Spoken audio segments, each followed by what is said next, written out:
इस वीडियो में प्रश्न 4 का हल करेंगे। देखिए इसमें क्या कहता है, निम्नलिखित संख्याओं में प्रत्येक के लिए वह सबसे छोटी पूर्ण संख्या ज्ञात कीजिए जिससे इस संख्या को भाग देने पर वह एक पूर्ण वर्ग संख्या बन जाए।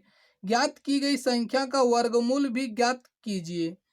देखिए इससे पहले उदाहरण 20 अगर आप नहीं देखे हैं तो उसको हमारे चैनल के प्ले लिस्ट पर जाके देख लें, ताकि उसमें देखिए इसके बेसिक कंसेप्ट को समझाए हैं।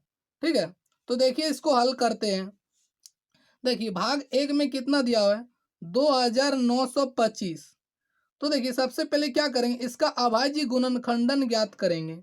तो देखिए इसको देखिए किससे काटेंगे, देखिए दो से ये भाग नहीं लगेगा क्योंकि इकाई अंग में क्या है, 5 है।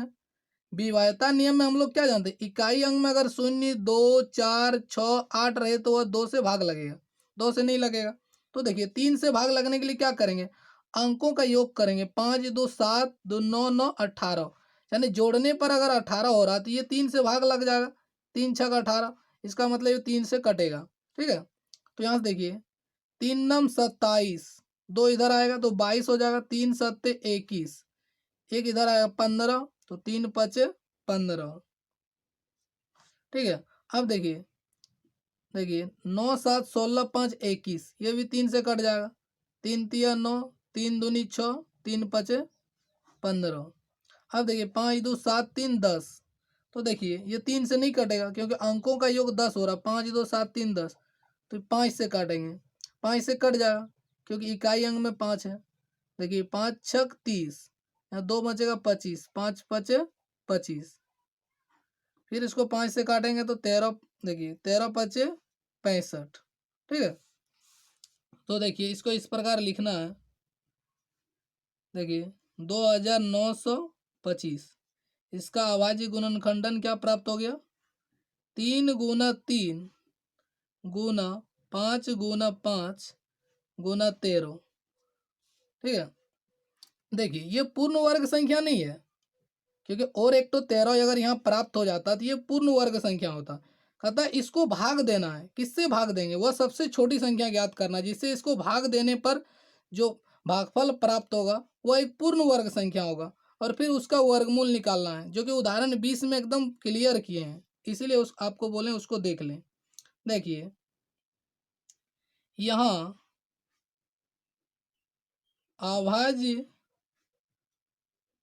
गुणनखंडन में, देखिए किताब में अभाज्य गुणनखंड है, यहाँ अभाज्य गुणनखंडन होगा। ठीक है, यहाँ अभाज्य गुणनखंडन में 13 का युग्म नहीं है, यानी 13 का जोड़ा नहीं बन रहा है। ठीक है, यहाँ अभाज्य गुणनखंडन में 13 का युग्म नहीं है, अतः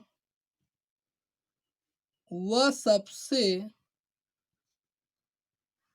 छोटी संख्या 13 होगा। ठीक है, प्रश्न में क्या है, वह सबसे छोटी संख्या ज्ञात कीजिए, छोटी पूर्ण संख्या, तो वह सबसे छोटी संख्या 13 होगा। ठीक है, अब देखिए इसलिए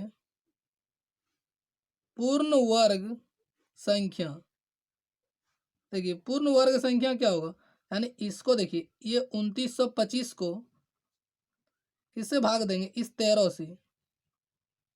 ठीक है, 13 से भाग देना है, तो भाग देने पर कितना प्राप्त होगा, यानी 1/13। देखिए इसका अभाज्य गुणनखंडन इतना है, ये 13 से भाग देंगे तो ये हट जाएगा। तो 3 तिया 9, 9 पचे 45, 45 पंचे कितना हो जाएगा, 225। ये 225 होगा। आप भाग दे के भी देख सकते हैं, इतने प्राप्त होगा। ठीक है, यानी पूर्ण वर्ग संख्या 225 होगा। ठीक है, और वह छोटी संख्या 13 होगा। अब कहता अगर ये पूर्ण वर्ग निकल गया तो इसका वर्गमूल भी, कहता ज्ञात की गई संख्या का वर्गमूल भी ज्ञात करना है। तो इसलिए 225 का वर्गमूल हो गया √225। अब इसका अभाज्य गुणनखंडन करेंगे तो कितना होगा, यानी ये 13 को छोड़ के ये इतने होगा। ठीक है, यानी देखिए 3 गुना 3 गुना 5 गुना 5। तो देखिए तो जैसे जोड़ा बनता है, एक तो बाहर आ गया, यहाँ से भी एक बाहर आ गया, तो 3 पचे कितना आ गया, 15। तो 15 ये वर्गमूल निकल गया। ठीक है, प्रश्न में यही कहा था। ठीक है, तो इस प्रकार हल करना है। देखिए अब दूसरा भाग हल करते हैं। दूसरा भाग में देखिए क्या 396, इसका अभाज्य गुणनखंडन ज्ञात करना है सबसे पहले। उसी प्रकार देखिए 2 से काटेंगे, 2 एक के 2, एक इधर 19, 2 नम 18, 2 अट्ठे 16, फिर 2 से 2 नम 18, ये 2 नम 18 कट जाएगा। 3 से काटेंगे, 3 तिया 9, 3 तिया 9, फिर इसको काटेंगे 3 से, 3 एक के 3, 3 एक के 3, 11 बच गया। अब देखिए इसको फिर उसी प्रकार लिखना है। देखिए इसको जैसे हल किए इसी प्रकार से हम इसको भी लिखेंगे। देखिए 396 का अभाज्य गुणनखंडन क्या हो गया, 2 गुना 2 गुना 3 गुना 11। तो यहाँ वैसे भी लिख सकते हैं, देखिए इतना 396 के देखिए अभाज्य गुणनखंडन, ठीक है। या तो यहाँ भी लिखेंगे तो कोई दिक्कत नहीं, इसमें जैसे यहाँ लिख दिए यानी यहीं पर है, ठीक है। गुणनखंडन में 11 का युग्म नहीं है, यानी 11 का जोड़ा नहीं बन रहा है, इसलिए लिखें या अतः लिखें उससे कोई फर्क नहीं पड़ता। इसलिए वह सबसे छोटी संख्या कितना होगा, 11। इसलिए वह सबसे छोटी संख्या 11। इसलिए पूर्ण वर्ग संख्या क्या होगा, देखिए 396 को भाग दे देंगे 11 से, तो भाग देने पर कितना बराबर, इस 11 को छोड़कर देखिए 2 दूनी 4, 4 तिया 12, 12 तिया 36, यानी ये हो जाएगा 36। यानी वह सबसे छोटी संख्या 11 है जिससे भाग देने पर जो भागफल प्राप्त हुआ ये पूर्ण वर्ग होना चाहिए। तो ये देखिए 36 पूर्ण वर्ग है, तो कहता है इसका वर्गमूल भी निकालना है। तो देखिए 36 का वर्गमूल √36, इसको आप ऐसे लिख सकते हैं। देखिए 2 गुना 2, 3 गुना 3, ठीक है। तो यहाँ से देखिए जोड़ा बना तो 2 बाहर आ गया, 3 बाहर आ गया, 2 तिया 6, तो देखिए वर्गमूल क्या हो गया, 6 प्राप्त हो गया, ठीक है। 6 का वर्ग क्या होगा, 36 होगा। इस प्रकार ये हल हो जाता है। इसी प्रकार आपको हल करना है। तो देखिए समय बचाने के लिए इसको हम पहले लिख लिए हैं ताकि आपका समय ज़्यादा बर्बाद ना हो। देखिए इसका अभाज्य गुणनखंडन यहाँ कर दिए, ठीक है। इस प्रकार देखिए इसको हल किए, इसको भाग दिए, इतना आ गया। ये पूर्ण वर्ग संख्या है, इसका देखिए वर्गमूल निकाल लिए, इतना हो गया। इसी प्रकार इसको भी हल किए। देखिए यहाँ 5 से भाग दें, इस 5 को छोड़ के ये अभाज्य गुणनखंडन में ही आएगा इतना। इस प्रकार इसको हल कर लिए, ठीक है।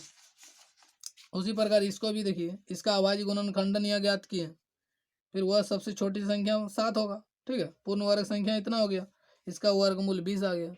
इस प्रकार आप हल कर सकते हैं।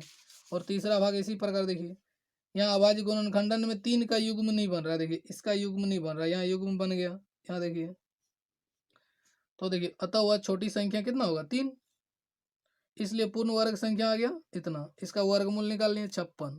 इस प्रकार ये हल हो जाता है, ठीक है। वीडियो अंत करते हैं। वीडियो आपको अच्छा लगा तो लाइक करें, कमेंट करें, और आपने अभी तक हमारे चैनल को सब्सक्राइब नहीं किया तो प्लीज़ सब्सक्राइब कर लें।